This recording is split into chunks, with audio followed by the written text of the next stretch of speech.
Hi everyone! Today we will see how to use machine learning databases. In particular, we will focus on MNIST, which consists of 70,000 images of handwritten digits. We will use a library called PyTorch to load MNIST, and then I will show you how to adjust its data so we can feed it to a neural network. Are you ready? Let's do this! We will begin by copying the imports from the description. And you can also find all the different installation commands there as well. So first things first, let's load our database. We can do this by typing datasets.mnist, and we will assign this expression to a variable called training data. But that's not all. We will of course need to add some arguments to these round brackets. The first one would be the root folder where we'd like to store the images we're about to download. We will call this folder data, and next we will need to decide if we'd like to download the training data or the test data.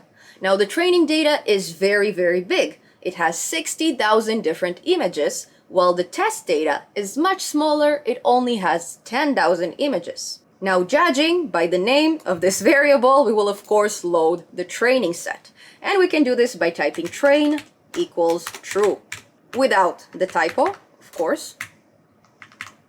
Then we will need to download this data set, and we will also set download to true. Then lastly, we will add another argument called transform, and at first we will set it to none. We will talk about it later on. And then right before we run this cell, I would like to actually print the length of this training data. Now let's go ahead and run this cell with Shift Enter. And we can see we have downloaded 60,000 images. Great. Cool. Now let's see how these images look like. We will first load one with training data in the index of 8. And this will actually return two values. The first one would be the feature, which is the image itself.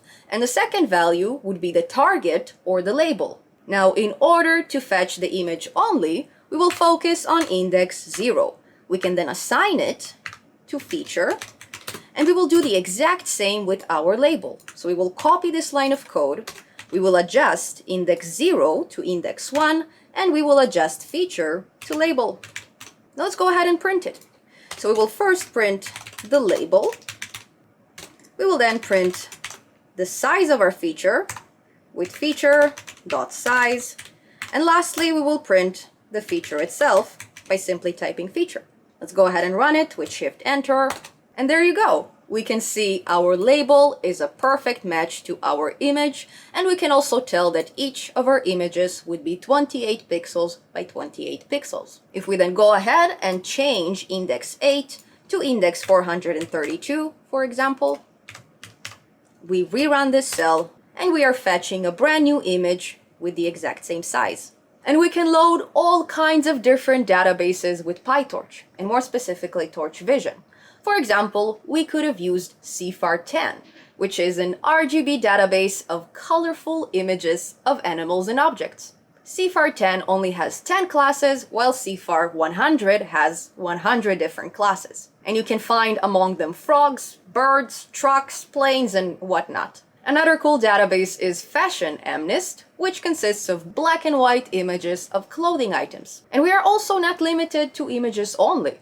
We could have loaded a videos database, for example, HMDB51 that tracks human motion. We can then use this data to train our neural network about actions. So I'm actually going to include a link in the description of the video with all the available databases that PyTorch has to offer.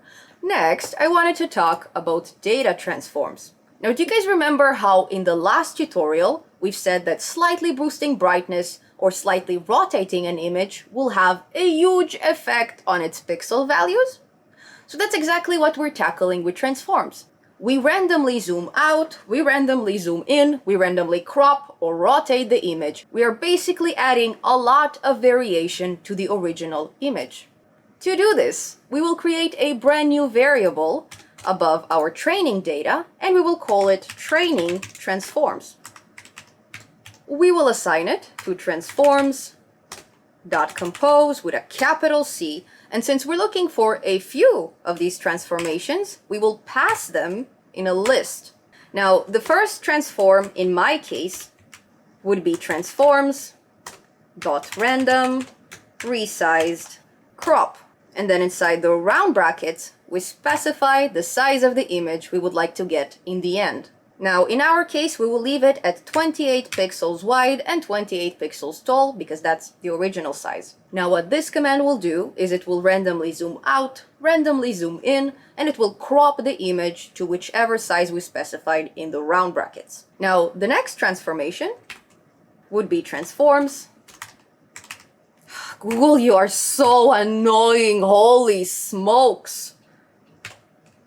And this transformation would be random rotation. And then inside the round brackets, instead of the size, we specify the angle. In my case, I would like to limit it to a rotation of 45 degrees maximum. And then we can go ahead and copy our training transforms variable name, and instead of the transforms equals none, we will specify transforms equals training transforms. We will now rerun this cell with Shift Enter, and we will then rerun the next cell as well, also with Shift Enter. And we get a very similar image, but it's not the same, because this time we have a slight rotation and we are also chopping off a few pixels from the top. Variation, at least when it comes to our training data, is very important. It's okay not to have transformation on the data you'll use for prediction, but the data you use for training, it has to be diverse. Cool, but we can't really feed this data into a neural network just yet. And that's because neural networks, they don't deal directly with images, but rather with something called tensors. That's why our very last transformation would be transforms.toTensor. We will then end this expression with an empty set of round brackets, and that's it. Our transformations are complete. However, if we were to deal with colorful RGB images, there are so many different things we could have added here. For example, we could have added random brightness, or if we were not dealing with digits, we could have also randomly flip our images horizontally or randomly flip them vertically. There are so many different available transformations, and I'm actually going to include a link in the description so you guys can experiment a bit. I think it's really cool to try all kinds of different things and see how they affect your images. Now, when you do this, I highly recommend to comment out this transformation into tensor. It will be much more convenient to view them as images. Awesome! Our data is now ready for training. So in the next tutorial, I will show you how to load a state-of-the-art neural network and how to adjust it for our needs. If you guys found this tutorial helpful, please give it a like, maybe subscribe to my channel, turn on the notification bell, leave me a comment, or share this tutorial with many people. Thank you so much for watching, and I will see you very soon in a brand new tutorial.